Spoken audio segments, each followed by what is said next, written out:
Alhamdulillah, syukur kita pada Allah Subhanahu wa taala. Pada malam yang penuh berkat ini dapat lagi sama-sama kita berkumpul di rumah Allah. Bagi kita meneruskan lagi kuliah mingguan kita. Setelah kita selesai solat maghrib secara berjamaah, insya-Allah mudah-mudahan majlis kita pada malam ini akan diberkati oleh Allah Subhanahu wa taala dan berjalan dengan lancar dan seterusnya akan dikira sebagai amal soleh, insya-Allah. Sidang muslimin muslimat yang berbahagia sekalian, malam ini kita ambil satu lagi penyakit, yaitu penyakit nifaq. Setelah kita belajar beberapa jenis penyakit yang boleh merosakkan hati kita, merosakkan amalan kita, dan juga boleh merosakkan ikhlas kita. Jadi malam ini kita cuba sentuh satu penyakit lagi, yaitu penyakit nifaq. Nun fa alif qaf, nifaq. Nifaq atau sifat kepura-puraan, berpura-pura. Nifaq ini sifat kepura-puraan. Ia adalah berlainan yang lahir dengan yang batin, tak sama. Nifaq berlainan yang di mulut dengan yang di hati. Hati lain, mulut lain. Nifaq. Tak nifaq. Dalam istilah agama, dia ada dua. Istilah agama, nifaq lain. Istilah penyakit hati ni lain. Lebih kurang je. Cuma kita nak sentuh sikit istilah agama. Orang yang bersifat nifaq ini disebut munafik. Kalau istilah agama, nifaq ini dia panggil orang munafik. Istilah agama. Zaman Nabi ada munafik. Nah, di mana mereka melahirkan diri mereka sebagai orang Islam dengan melakukan beberapa upacara agama bersama-sama kaum muslimin, tetapi sebenarnya mereka mencari rahsia atau hanya berpura-pura untuk sesuatu tujuan yang buruk. Inilah musuh dalam selimut yang lebih ditakuti, lebih daripada musuh-musuh yang diketahui dengan terang. Zaman Nabi ramai munafik. Pakai jubah, nak duduk belakang Nabi, semayang. Tapi hati dia nak bunuh Nabi. Munafik. Tak semayang dengan Nabi. Dia panggil dia ni ikut saja Nabi tapi tak cinta ke Nabi. Sebab itulah kita orang Islam ni ada dua. Dia kena ittiba'. Yang pertama kita kena al-hub, cinta. Yang kedua ittiba', ikut. Cinta Nabi, ikut Nabi. Musim maulud Nabi, kita duduk pelarak. Nak pelarak. Okeylah cinta ke Nabi, tapi ikut Nabi. Nah, dia nak kita ni cinta ke Nabi. Cinta ke Nabi tunjuklah. Tak cara berselawat. Nah. Lepas tu ikut pula Nabi. Dia tak nak kita cinta ke Nabi, tak ikut. Ataupun ikut tak cinta. Ada juga. Macam munafik ni dia ikut, tapi hati dia tak cinta ke Nabi. Tujuan dia cari rahsia. Bagi tahu Yahudi nak hancurkan Islam. Itu munafik. Dia ikut Nabi semua. Nabi pergi masjid. Nabi semayang. Nabi dengar buat kuliah, dia dengar. Tapi tak ikut Nabi. Hati dia nak bunuh Nabi. Dia berpura-pura, bermusuh. Itu dia panggil orang yang ikut tapi tak cinta. Ada orang cinta tak ikut. Cinta Nabi tak ikut. Siapa dia? Contoh dia Abu Jahal. Abu Talib, pak saudara dia. Cinta ke Nabi. Jaga Nabi. Abu Talib, cinta ke Nabi. Nak bunuh Nabi tak bagi. Mana boleh, ini nak saudara aku ni. Tapi tak ikut Nabi. Abu Jahal tak ikut Nabi. Tak, kita nak dua-dua. Ikut Nabi, cinta Nabi dan ikut Nabi. Al-hubbu dan ittiba'. Jadi orang munafik ni, dia sebenarnya berpura-pura sahaja. Zaman Rasulullah, dia berpura-pura dalam upacara Islam, tak kira lah apa-apa, dia pura-pura, tetapi sebenarnya dia merupakan musuh Islam. Ini istilah nifaq dalam dari segi agama Islam. Okey, adapun maksud nifaq yang menjadi penyakit ikhlas yang kita nak bincang malam ini di sini ialah bukanlah nifak dalam arti menyembunyikan kekafiran dan menyatakan keimanan kepada masyarakat Islam, tetapi ialah dimaksudkan dengan adanya sifat-sifat munafik itu pada orang Islam sendiri yang menjauhkan mereka dari keikhlasan dalam beramal dan bekerja. Maksud munafik yang kita bincang malam ini, sebenarnya munafik yang ada pada diri kita. Islam ni, yang mana kita buat ibadat tak ada ikhlas, ataupun kita berpura-pura dalam beramal. Kita mari sembahyang berpura-pura, dikira munafik, nifak. Bukan nifak hak zaman Nabi, nifak hak dari segi kita ni. Berpura-pura. Dengan kuliah berpura-pura. Mari semaya berpura-pura. Buat kerja Islam berpura-pura. Dikira nifak. Sebab itulah Nabi sebut tanda munafik arba'a man kunna fihi kana munafiqan. Wa man kanat fihi khillatun minhunna kana fihi khillatun minan nifaq hatta yad'uha. Nabi kata 4 perkara. Sesiapa memakainya adalah dia orang munafik. Cuba cek kita ada tak? Dan orang yang memakai sebahagian daripadanya termasuk pula dia dalam kalangan orang munafik sehingga dia meninggalkan semua perkara itu. 4 benda ni, Nabi kata siapa ada 4 benda ni munafik. Ada satu pun munafik. 4 benda ni apa dia? Yang pertama, Nabi sebut iza ahdasa kazabah. Bila dia berbicara, bila dia bercakap, dia berdusta. Menipu. Berbohong. Kita ada tak? Bila bercakap, bohong, menipu. Nak menipu sokmo, tambah-tambah, tak menipu bini. Menipu sokmo bini. Maknanya ni Nabi sebut, iza ahdatsa kadzaba, tak kira lah. Dia bercakap sikit menipu. Duk kedai kopi, cerita buat apa tahu belaka. Kawan dulu kita nak bersembah bersusah dengan dia. Semua dia tahu. Padahal menipu je. Bahaya, ingat. Iza ahdatsa kadzaba. Bila dia berbicara, bila dia bercakap, dia menipu. Dia berbohong. Suka sangat menipu, bahaya tau. Nak menipu ni. Yang kedua Nabi sebut di antara alamat ataupun tanda-tanda munafik. Wa idza wa'ada akhlafa. Apabila dia berjanji, dia mungkiri janji. Hutang duit 10,000. Minggu depan kau bayarlah, kawan. Allah, terdesak sangat ni. Susah ni kawan yang nak sekolah masuk U lagi. Kita bagilah ke dia. Minggu depan janji. 3 tahun tak bayar. Lagi sokmo. Jumpa lagi. Kau ni hak selalu.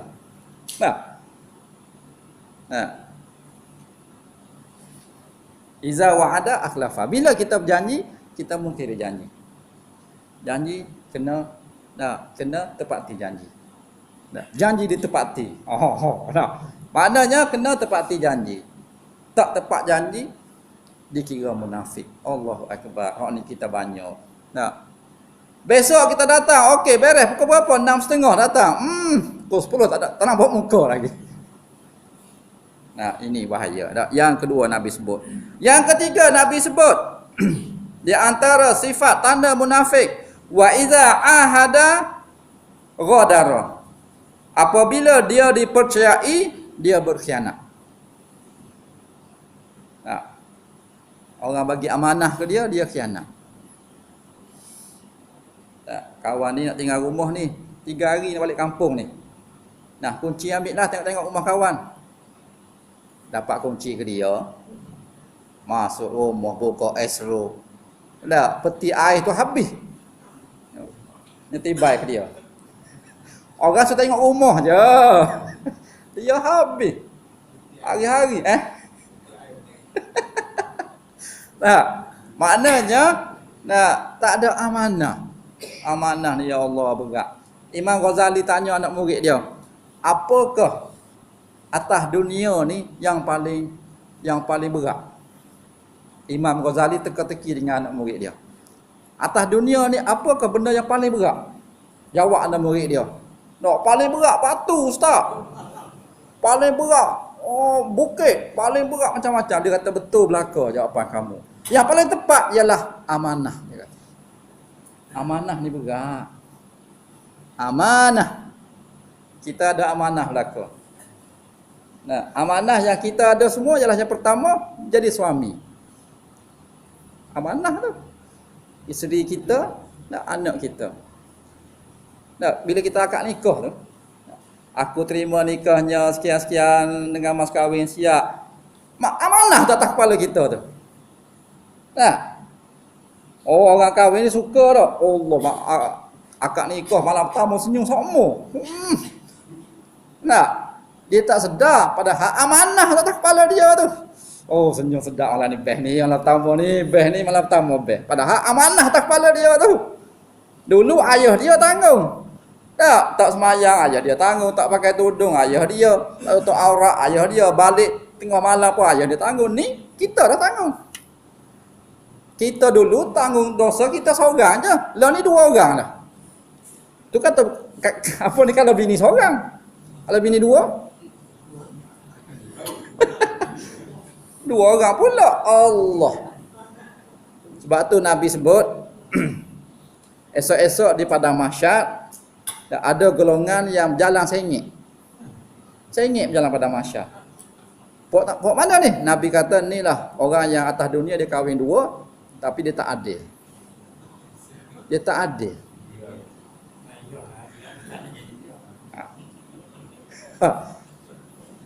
Ingat nak kahwin dua tu, nak adil. Macam Piramli tak? Apa madu tiga. Bini tua 3 hari, bini muda 2 minggu.